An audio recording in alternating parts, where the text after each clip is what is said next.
죽여주십시오 라고 울부짖습니다. 그런 엘리야를 하나님이 긍휼히 여기시고 사랑하셔서 천사를 보내시고 그에게 먹을 것을 주시고 다시 회복시켜 주십니다.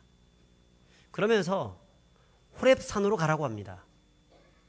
그 말 듣고 그 식물의 힘을 의지하여서 또 말씀의 힘을 의지하여서 그는 40주 40야 동안 걸어서 호렙산으로 갑니다. 왜 하나님은 호렙산으로 가라 하셨을까?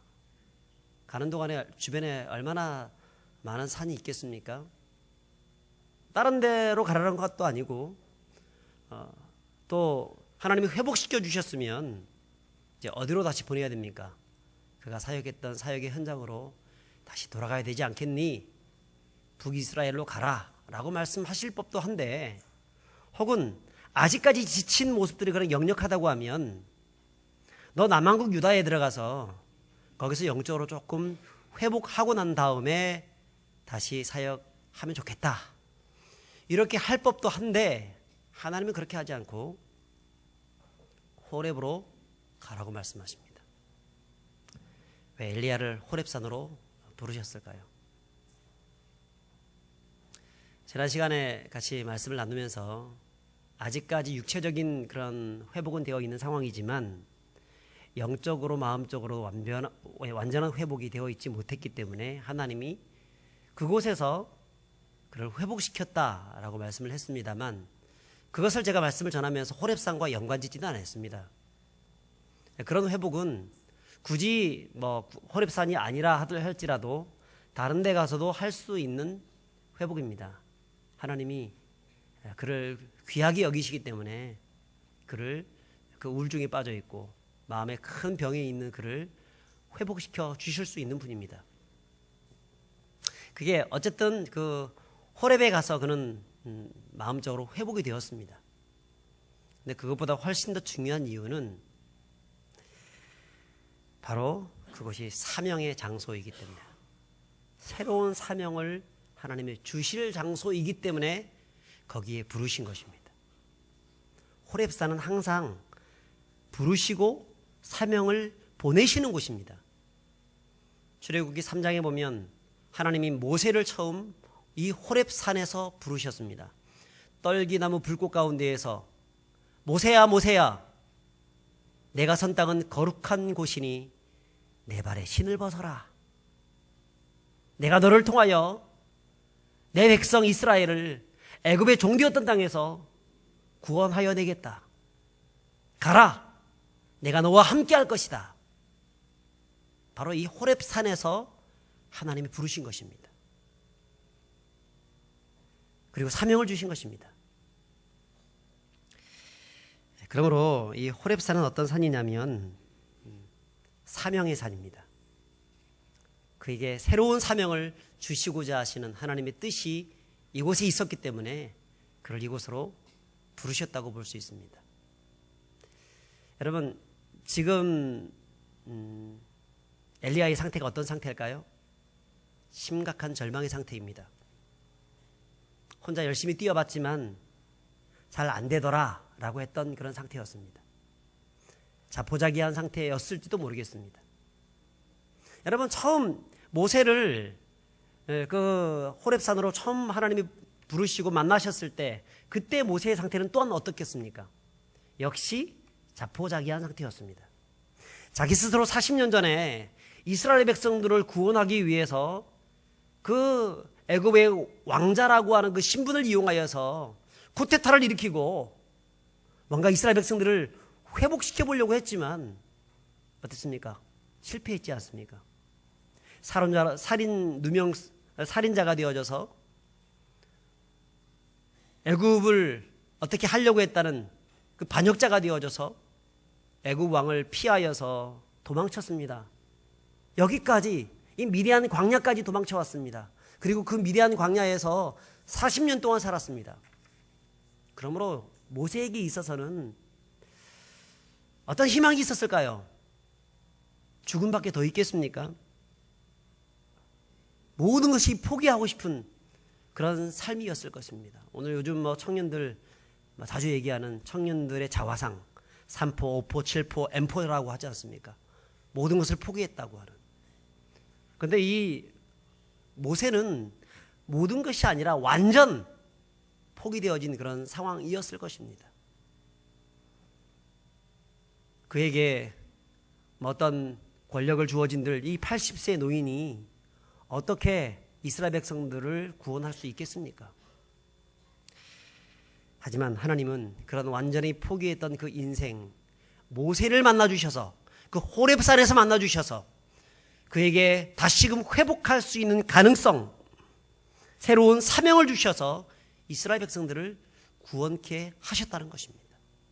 마찬가지로 이 하나님은 호렙산에 엘리야를 부르시고 그에게 사명을 주십니다. 자포자기에 있는 엘리야, 낙심한 엘리야, 아무것도 보여지는 것이 없는, 이제는 참 차라리 죽는 것이 낫겠다고 하는 그런 상황 속에서 그런 절망적 고백하고 있는 엘리야를 부르셔서 그에게 새로운 사명을 주시고 계시다는 것입니다.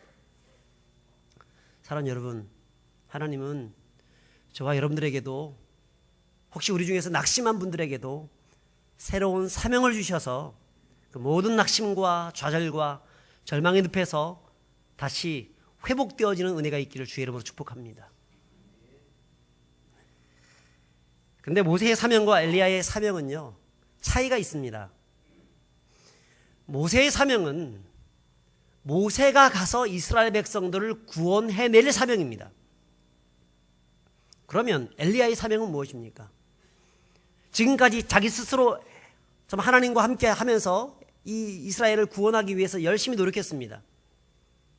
이제는 그에게 하나님이 새로운 사명을 주셨는데 그게 무엇이냐면 이스라엘을 구원해낼 사람을 세우는 사명이라는 것입니다. 모세는 본인이 구원하는 사명이었다고 하면 엘리야는 구원할 사람을 세우는 사명이었다는 것입니다. 그런 차이가 있습니다. 그러면 오늘 세 가지 인물에 대해, 세 종류의 인물에 대해서 그가 사람을 세우게 되는데, 자, 첫 번째 인물이 누구냐면 바로 하사엘이라고 하는 인물입니다. 하사엘, 아람 왕 하사엘을 세우는 것입니다. 15절에 보면 이렇게 말씀합니다. 여호와께서 그에게 이르시되 너는 내 길을 돌이켜 광야를 통하여 다메섹에 가서 이르거든 하사엘에게 기름을 부어 아람의 왕이 되게 하고. 여러분, 하사엘을 왕으로 세우는 것이 이스라엘의 흥왕과 무슨 상관이 있겠습니까? 우리가 봤을 때는 아무런 상황이 없다, 아무런 상관이 없다라고 생각이 될 것입니다. 특별히 하사엘 같은 경우에는 어떤 사람이냐면 원래는 아람 왕 베나닷의 신하였습니다. 그런데 엘리야가 가서 당신이 왕이 될 것이다 라고 하는 그런 이야기를 듣고 그가 쿠데타를 일으켜서 베나닷을 죽이고 자기가 왕이 된 인물입니다. 그런데 나중에 어떤 일이 벌어지냐면 자기가 왕이 되고 난 다음에 자기를 왕으로 삼아주었던 엘리야에 대해서 고마운 마음을 품고 이스라엘을 조금 더 선대해 줄 수 있어야 되는 것이지 않습니까? 그런데 그렇게 하지 않습니다. 열왕기 하 8장에 보면 얼마나 이스라엘을 많이 괴롭히는지 그 전에 아람 왕이었던 베나닷보다 몇 배로 더 괴롭힙니다. 고통스럽게 만듭니다. 자, 그렇다고 볼 때 이 아람 왕 하사엘을 왕으로 세우는 것이 무슨 이스라엘에게 유익이 되겠습니까? 왜 하나님이 이런 쓸데없는 짓을 해가지고 이스라엘을 더 고통스럽게 만드는 것입니까? 이해가 되지 않지 않습니까? 그것이 사무엘 하 7장 14절에 답이 나와 있습니다. 한번 읽어보겠습니다. 시작. 나는 그에게 아버지가 되고 그는 내게 아들이 되리니 그가 만일 죄를 범하면 내가 사람의 매와 인생의 채찍으로 징계하려니와. 누가 아버지 되시죠? 하나님이 아버지 되어주시고 누가 아들이 되죠? 이스라엘이 아들이 되는 것입니다. 그래서 하나님과 아들의 그런 관계 속에서 너희들이 정말 범죄하고 하나님의 말씀대로 바로 살지 못하고 우상을 숭배하고 헛된 것을 쫓아 살아가게 되면 내가 반드시 너희들에게 사람 막대기와 인생 채찍을 들겠다고 주께서 말씀하고 있는 겁니다. 여러분, 이 하사엘이 어떤 사람이냐면 인생 채찍입니다. 사람 막대기입니다. 회초리입니다. 회초리는 여러분, 회초리 가지고 죽으라 들고 패는 부모가 어디 있겠습니까? 회초리는요, 때릴 때 그렇게 많이 때리지 않습니다. 경고성으로 몇 대 딱딱 때리는 겁니다. 그래서 자녀가 잘못했습니다, 어머니 잘못했습니다, 이렇게 싹싹 빌게 되면 회초리를 딱 멈추는 겁니다. 네가 뭐 잘못했느냐? 네, 이거 잘못했습니다. 그러면 더 이상 그렇게 하지 마라. 그리고 회초리를 내려놓는 겁니다. 죽이는 게 아닙니다. 여러분, 아람 왕 하사엘은 굉장히 이스라엘을 괴롭혔지만 이스라엘을 죽이기 위해서 하나님이 그를 세우신 게 아니라는 겁니다. 회초리입니다. 회초리. 인생 채찍. 사랑하는 아들들에게 하나님이 회초리를 드시는 겁니다. 히브리서 12장 6절부터 8절에 보면 하나님의 아들을 사랑하기 때문에 징계의 회초리를 두신다고 말씀합니다. 만약에 그렇지 않는다고 하면 그는 사생자고 친아들이 아니니라 말씀합니다. 여러분, 그러므로 우리의 삶 가운데에서 어떤 문제가 있어서 나는 지금 회초리 받고 있다. 그것은 하나님이 나를 미워하고 나를 싫어해서 그런 것이 아니라 분명한 뜻이 있어서, 이유가 있어서 그런 것입니다. 하나님이 때로는 내 옆에 인생 채찍, 사람 막대기를 세워놓으십니다. 왜 그럴까요? 교만하지 말라고, 죄를 짓지 말라고. 네가 만약에 교만하고 범죄하게 되면 내가 반드시 저를 통하여서 회초리 들겠다는 것입니다. 아마 우리 중에서 그런 사람들이 있을 겁니다. 저 사람은 정말 꼴도 보기 싫어. 제발 사라졌으면 좋겠어. 혹은 어떤 문제가 있으면 하나님께 기도합니다. 하나님, 내가 이런 문제가 있는데 제발 좀 이것 좀 해결시켜 주십시오. 근데 아무리 기도해도 해결시켜 주지 않아요. 오히려 더 커져요. 하나님 왜 이렇습니까? 그거 너의 회초리다. 인생 채찍이다. 사람 막대기다. 주님께서 그렇게 말씀하시는 것입니다. 때로는 하나님은 우리에게 육체의 가시를 주기도 합니다. 육체의 가시, 질병을 주기도 합니다. 수많은 문제가 생기기도 합니다. 그것은 우리를 더욱더 하나님을 잘 섬기는 하나님의 사람 되게끔 하기 위해서 그런 것입니다. 사도 바울은 그 몸에 육체의 가시가 있었습니다. 참 그것 때문에 힘들었습니다. 하나님께 기도했습니다. 하나님, 이 육체의 가시를 해결해 주십시오. 학자들은 이 가시가 무엇이냐? 어떤 사람은 안질이다. 어떤 사람은 꼽추다. 어떤 사람은 간질병이다. 그렇게 말을 합니다. 무엇인지는 잘 모르겠습니다. 밝혀진 것이 없습니다.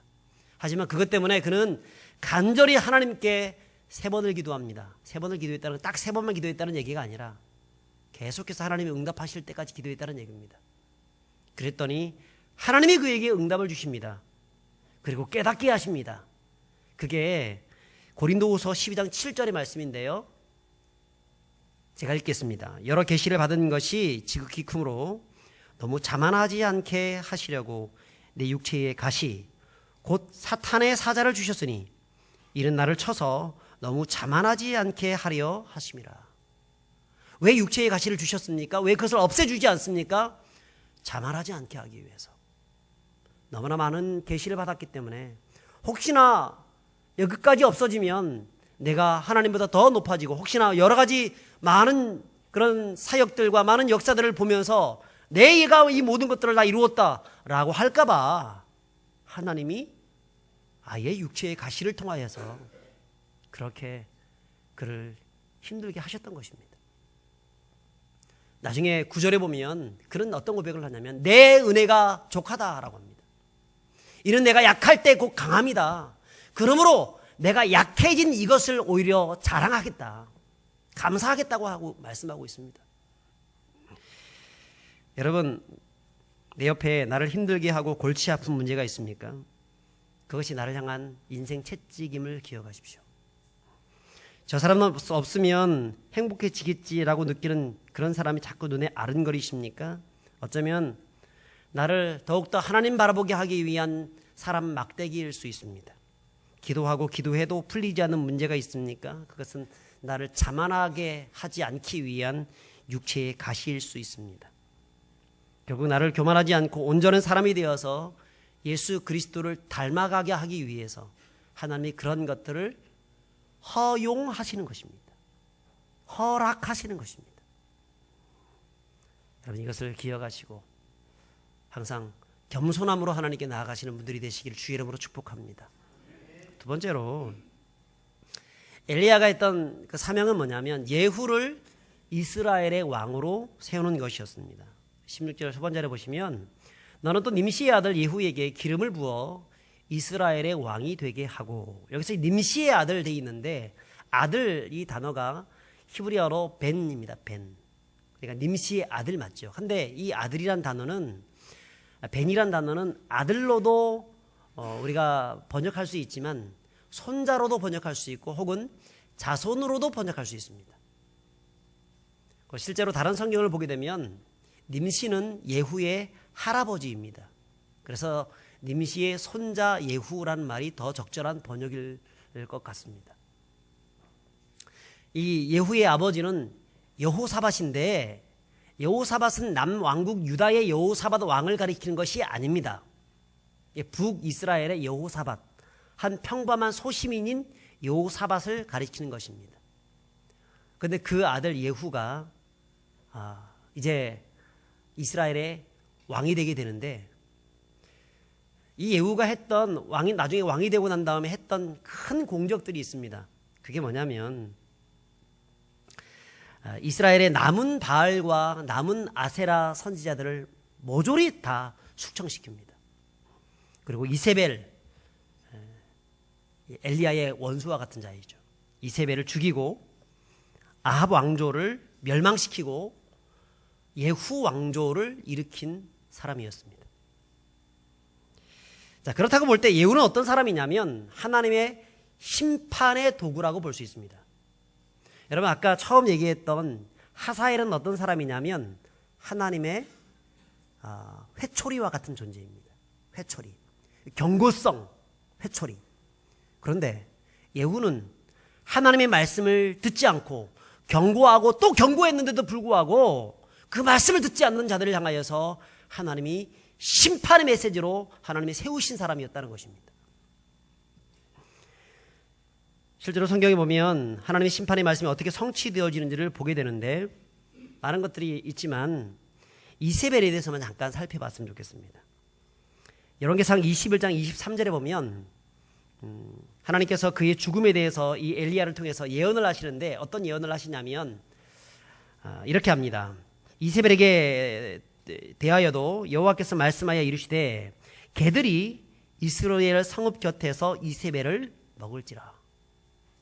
이세벨의 비참한 최후에 대해서 얘기합니다. 그런데 실제로 열왕기상 9장 30절부터 37절까지 보시면 그 예언이 그대로 성취되어지고 있습니다. 그 중에서 34절부터 한번 한 절씩 교독하면서 한번 읽어봤으면 좋겠습니다. 예후가 들어가서 먹고 마시고 이르되 가서 이 저주받은 여자를 찾아 장사하라. 그는 왕의 딸이니라 하매, 이 왕의 딸 누구냐면 이세벨입니다. 자, 이 35절 읽어주십시오.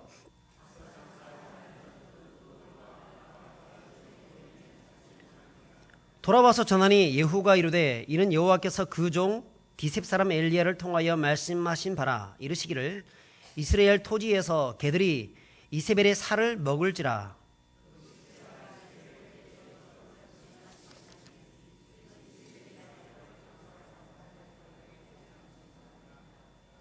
아멘. 여러분 하나님의 말씀이 지금 예후를 통해서 그대로 100% 성취되고 있는 것을 볼 수 있습니다. 여러분 이것을 통해서 하나님께서 우리에게 말씀하시는 것이 무엇입니까? 범죄하면 반드시 심판하겠다는 것입니다. 처음에 경고성으로 사람 막대기와 인생 채찍을 보내십니다.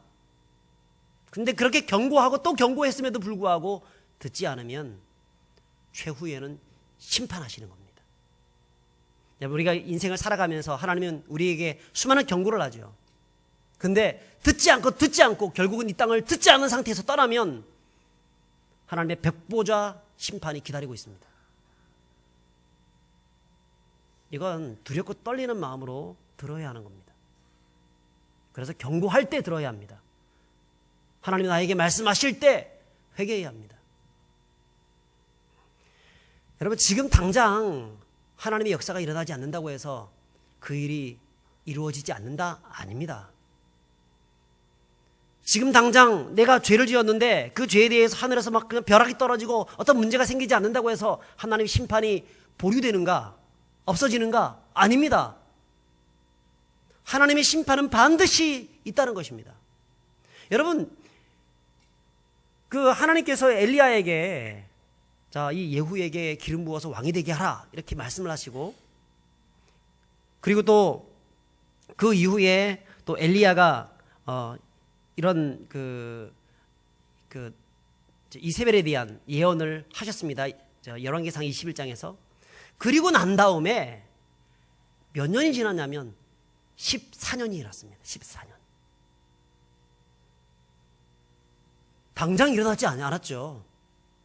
당장 걔들이 와서 이세벨의 시체를 먹지 않았습니다. 예후가 이세벨을 죽이지도 않았습니다. 아무런 문제가 없었습니다. 그런데 14년 후에 그 일이 똑같이 일어난 것입니다. 여러분, 당장 일어나지 않는다고 해서 하나님의 말씀을 없이 여기지 마십시오.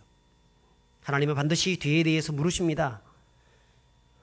당장 문제가 없다고 죄를 짓지 말아야 합니다. 언젠가 들통나게 되어 있습니다.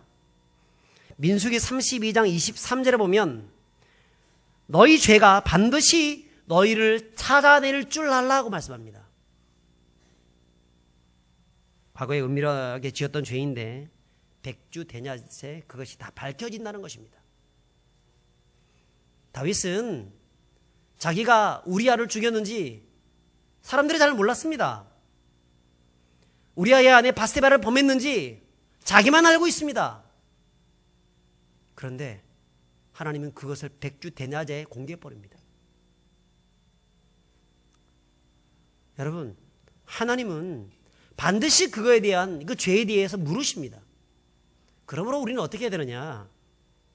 물으시기 전에 경고할 때 하나님이 때로는 사람 막대기와 인생 채찍을 통해서 너 잘못했다, 돌이켜라, 회개해라 이렇게 말할 때 천부의 의지 없어서 손들고 옵니다라는 그런 고백으로 하나님 나를 용서해 주십시오. 무릎을 꿇고 통에 자복하는 마음 가지고 하나님께 나가야 하는 것입니다.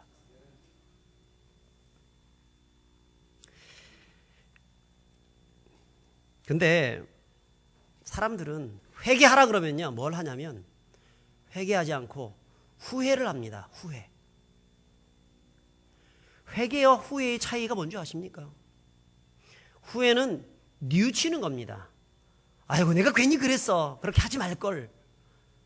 아이고, 이것은 인간 사람이 할 짓 아니야. 잘못했어. 후회하는 겁니다.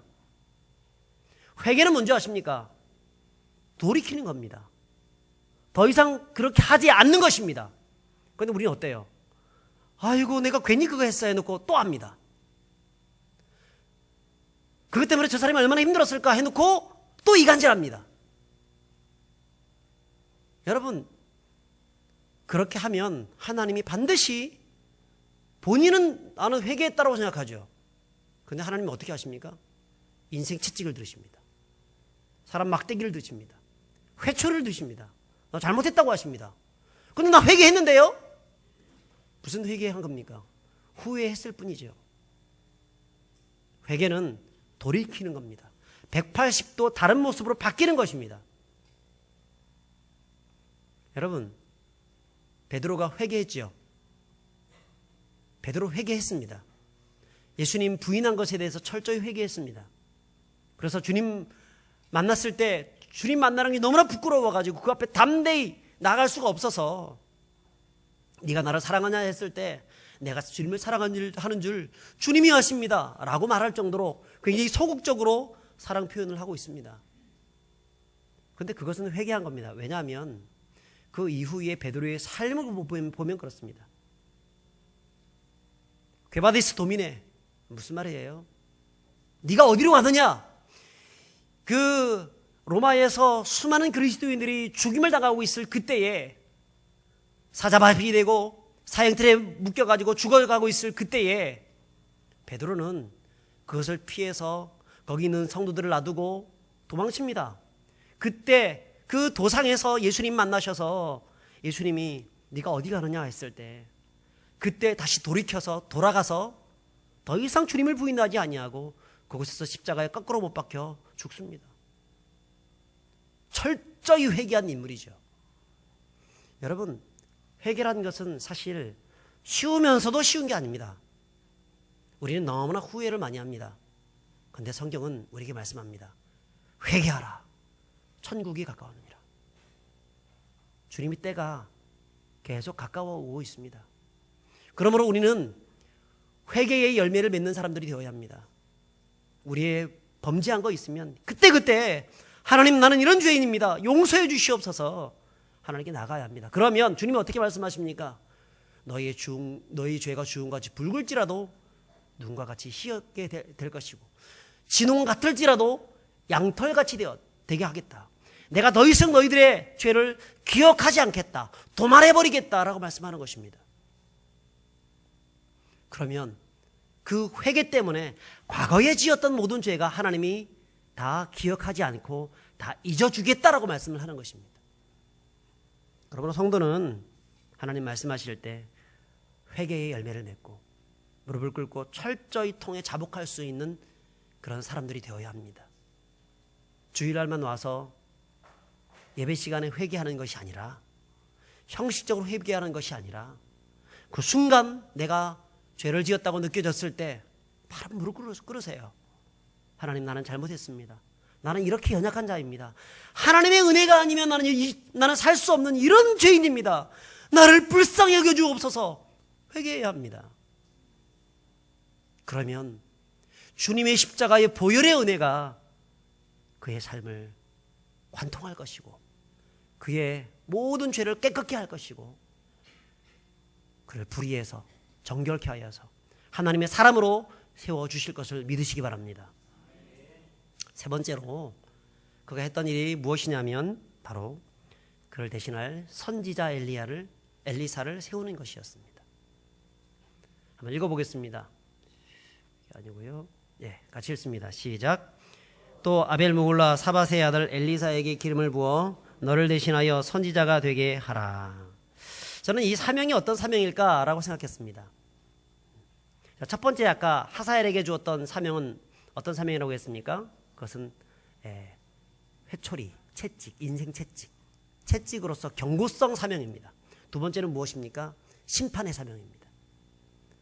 그런데 이 세 번째 사명은요, 저는 다음 세대를 위한 사명이라고 저는 믿습니다. 다음 세대. 사실 앞에 있는 그 두 사람 여전히 악한 자들입니다. 그 사람들이 세워진다고 해가지고 이스라엘은 바뀔 것이 그렇게 많이 없습니다. 그런데 마지막 세 번째 사람 엘리사가 제대로 세워지면 이스라엘에는 근본적인 부흥이 일어납니다. 근본적인 회복이 일어납니다. 앞에 있는 사람들은 어떤 초석을 다졌을 수 있겠죠.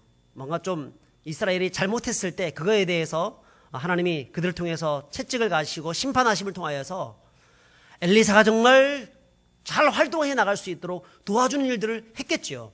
그런데 근본적으로 이스라엘을 변화시키는 사람은 누구냐면 사람입니다. 하나님의 사람 엘리사를 통해서 하나님이 하셨다는 것입니다. 엘리사가 했던 기적을 보면 전무후무할 정도로 엄청나게 많은 기적을 행했습니다. 그리고 많은 사람들을 주님께로 돌아오게 했습니다. 그러므로 이 엘리사는 그 전례를 찾아볼 수 없을 정도로 어두운 시대를 비치는 새벽 같은 그런 존재였고, 어두운 시대의 등불과 같은 이스라엘의 등불처럼 반짝반짝 빛나는 그런 인생이었다는 것입니다. 하나님이 그를 엘리사를 사용해 주셨습니다. 그러므로 여러분, 교회는 무엇을 해야 되냐면 다음 세대를 키워야 합니다. 다음 세대. 다음 세대가 없는 교회는 미래가 없습니다. 여러분 20년, 30년 전만 하더라도 주일학교가 차고 넘쳤습니다. 그런데 지금은 텅텅 비지 않습니까? 중고등부, 대학 청부 텅텅 비지 않습니까? 우리 교회뿐 아니라 한국 교회 전체가 텅텅 비고 있습니다. 물론 요즘 아이들이 없어서 그렇다. 네, 아이들 옛날보다 많이 줄었습니다. 그럼에도 불구하고 교회는 더 많이 줄었습니다. 무엇 때문일까요? 다음 세대에 대한 관심, 그 관심이 많이 부족하기 때문에 그런 것입니다. 전에 제가 우리 아이들한테 물어봤습니다. 야, 너희 반에 교회 다니는 애들이 몇 명이나 되니? 그랬더니 한 서너 명? 어쩌면 손가락도 안 되는, 한 손가락도 안 되는 거예요. 지금 최근에 또 통계 자료를 보면 중학생 한 반에 한 30명쯤 되는 아이들 중에서 교회 다니는 애가 한 명입니다. 평균 한 명. 그러니까 없는 반도 있다는 얘기잖아요.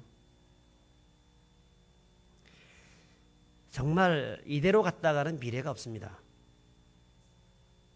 그러면 우리는 어떻게 이 다음 세대를 키울 수 있을까? 저는 세 가지를 좀 제안을 하고 싶습니다. 첫 번째는 뭐냐면 가정 예배가 회복되어야 합니다. 가정 예배가 회복되는 것이 가장 중요한 대안입니다. 가정 예배가 어렵다고 생각들 많이 하시는데 그렇게 어렵지가 않아요. 잠자기 전에 같이 온 가족이 같이 모여가지고 성경 읽고 기도하면 그게 가정 예배입니다. 저는 아주 오래전부터 이 가정 예배를 계속 드려오고 있는 중인데 참 이 가정 예배 때문에 우리 아이들이 참 올곧게 잘 자라는 모습들을 보고 있습니다. 그리고 확신합니다. 하나님이 저 아이들을 책임져 주실 거다라고. 어떻게 우리는 가정 예배를 드리는가? 잠자기 전에 같이 모입니다. 모여가지고 기도합니다. 성경 읽습니다. 또 찬송 부르고 싶으면 찬송할 수도 있습니다. 성경 읽고 난 다음에 뭐 하냐면 보통 하루에 한 장, 많이 읽을 때는 2장, 3장까지 읽기도 합니다. 애들이 오늘 더 읽고 싶어요 이렇게 얘기를 하면 더 읽습니다. 한 장 읽고 난 다음에 제가 질문을 하라고 합니다. 아이들한테 형광펜을 다 쥐어줍니다. 그리고 그 형광펜 가지고 성경책을 쫙쫙 긋습니다. 자기들이. 내가 늘 질문할 것이 뭐냐 묻기 때문에 똑같은 질문을 합니다. 질문을 해라 이렇게 묻습니다. 그러면 돌아가면서 질문을 합니다. 그것 때문에 일부러 아이들이 형광펜 가지고 줄을 끄면서 읽습니다. 내가 뭔가 질문하겠다는 마음 가지고 질문을 합니다. 우리 첫째는 가끔가다 깜짝 놀랄 만한 그런 질문들을 합니다. 야, 어떻게 저런 질문을 하지? 라고 하는 그런 질문을 할 때 이건 어른들이 하는 질문인데? 라고 하는 부분들이 있습니다. 그래서 둘째는 질문을 항상 이 단어가 뭔데요? 단어에 대해서 알려달라고 질문을 합니다. 그러면 그거에 대해서 쭉 설명을 해주죠. 근데 그 시간이 참 좋습니다. 우리 아이들도 좋고 저도 좋고 때로는 내가 목사이지만 여러분 아이들이 갑작스런 특이한 질문을 던질 때 답을 못 줄 때가 있습니다. 그때는 어떻게 할까요? 찾아보는 거예요. 그래 좀 기다려라. 내가 내일은 꼭 알아보고 공부해서 답변을 해줄게. 그리고 찾아봐서 그 다음날 답변을 해주는 겁니다.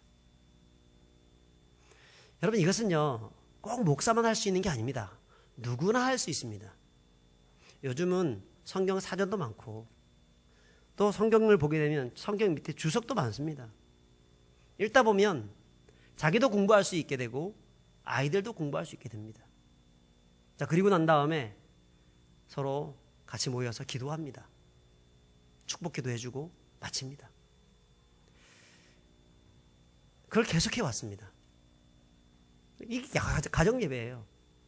나중에 알고 보니까 이렇게 질문을 이제 받는 그런 것이 유대인들의 하브르타 교육이라고 하더라고요.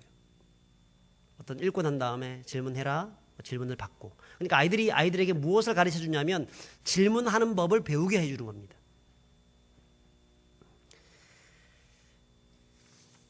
그러니까 절대로 이 가정 예배라는 것이 어려운 것이 아닙니다. 그런데 시간을 못 내는 것이 어려운 거죠. 같이 모여서 예배를 드릴 생각 자체가 없는 것입니다. 천재과학자인 아인슈타인이라든가 구글의 창립자인 레리 페이지라든가 페이스북의 마크 저커버그라는 사람들, 이런 사람들의 공통점이 있습니다.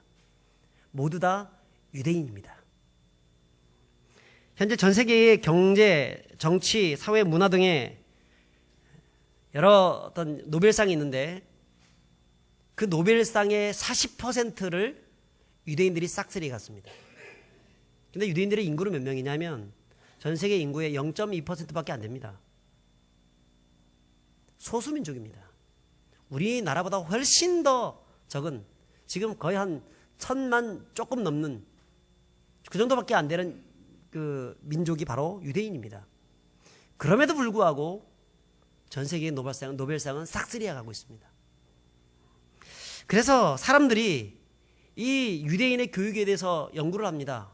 도대체 이 사람들은 왜 그럴까? 미국의 스탠퍼드 대학교의 심리학자 젠슨 박사가 이거에 대해서 연구를 하다가 이런 말을 했습니다. 그들은 뛰어난 IQ를 가진 것이 아니었다. 하지만 그들을 위대한 민족이 되게 했던 것은 그들이 가정에서 행했던 신앙 교육에 있다라고 했습니다. 여러분, 가정 예배, 가정 신앙 교육, 이것이 내 자녀를 뛰어난 훌륭한 믿음의 사람으로 키우게 한다는 것입니다. 그들은 자기 자녀에게 두 가지 중요한 교육을 한다고 합니다. 첫째는 너희는 하나님의 선택받은 선민이다라고 하는 선민의식을 심어주는 겁니다. 그래서 어디에 가든지 꿀리지 않고 자신감을 가지고 살아갈 수 있도록 해주는 겁니다. 우리도 그럴 수 있지 않습니까? 너는 하나님의 자녀야. 너는 존귀한 사람이야. 결코 하나님이 너를 포기하지 않아. 이렇게 말씀할 수 있지 않습니까? 그러면 아이들이 그런 교육을 받으면 그 아이들이 세상 어디에 집어 던져져도 거기서 버텨내고 살아낼 수 있고 훌륭한 사회인으로서 살아갈 수가 있는 것입니다. 두 번째 교육은 뭐냐면 어려서부터 하나님의 말씀을 암송하고 낭송하게 한다는 것입니다. 그것을 매일매일 가정에서 이루어집니다. 그러므로 가정 예배가 회복되어져야 되는 것입니다. 저는 앞으로 참 이 가정 예배 회복을 위해서 참 노력할 생각을 가지고 있습니다. 지금 내년에는 우리가 선교와 전도에 집중하려고 생각하고 있습니다. 그 내후년에는 우리가 또 정비하며 서로 교제하며 우리 안에 있는 다시 한번 우리의 비전을 또 돌아보는 그런 시간을 가지려고 합니다. 그 다음 해에 그때 다시 예배 회복에 대한 우리가 이 순서에 따라서 되고 있잖아요. 예배 공동체, 제자 공동체, 섬김 공동체, 선교 공동체. 그 다음에 정비하고 준비하고 난 다음에 다시 또 돌아가는 겁니다. 예배 공동체로. 어떤 예배가 회복되어야 되냐면 가정 예배가 회복되어야 합니다. 그때까지 충분히 준비를 하고 점진적으로 이 가정 예배 회복을 위해서 운동을 펼치다가 한 그때쯤 되면은 우리 성도들 전체가 이 가정에서부터 예배가 회복되어질 수 있도록 힘쓰려고 노력하고 있습니다. 여러분, 이때 같이 이 일을 위해서 힘써 가시는 저와 여러분들이 되시기를 축복합니다. 두 번째는 뭐냐면 주일학교가 회복되는 것입니다. 주일학교가. 흔히들 이 주일학교 아주 그냥 우습게 보시는 분들이 있는데요. 주일학교 아이들에게 생명과도 같은 것입니다.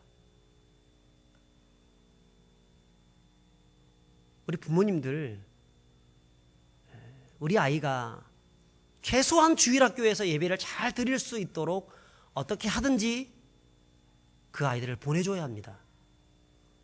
옛날에는 부모님들이 이것에 대해서 관심이 많으셔서 갔다 오고 나면 너 오늘 주일학교에서 뭘 배웠니? 이렇게 물어보시는 분들이 꽤 많으셨어요. 오늘날도 그렇게 하고 있는지 모르겠습니다. 관심 가져주셔야 합니다. 부모가 어떻게 하든지 아이들을 교회에 보내겠다는 마음을 가져야 되고, 또 주일학교 역시 예배에 대한 그런 기획을 잘 세워가지고 아이들이 눈높이 맞는 그 말씀과 또 헌신과 여러 가지 프로그램을 통하여서 그 아이들을 교육시켜 나가야 하는 겁니다. 그리고 마지막으로 뭐냐면, 교회는 다음 세대의 적극적인 관심과 기도를 해줘야 합니다.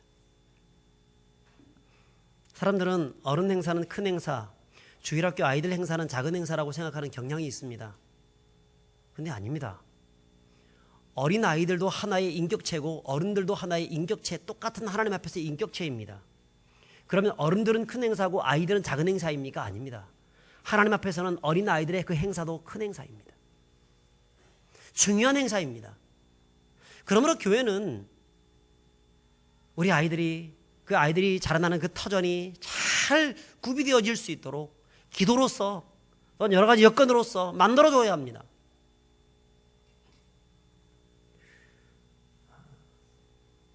우리 교회 옥상에 올라가면 트램플린이 있습니다. 트램플린.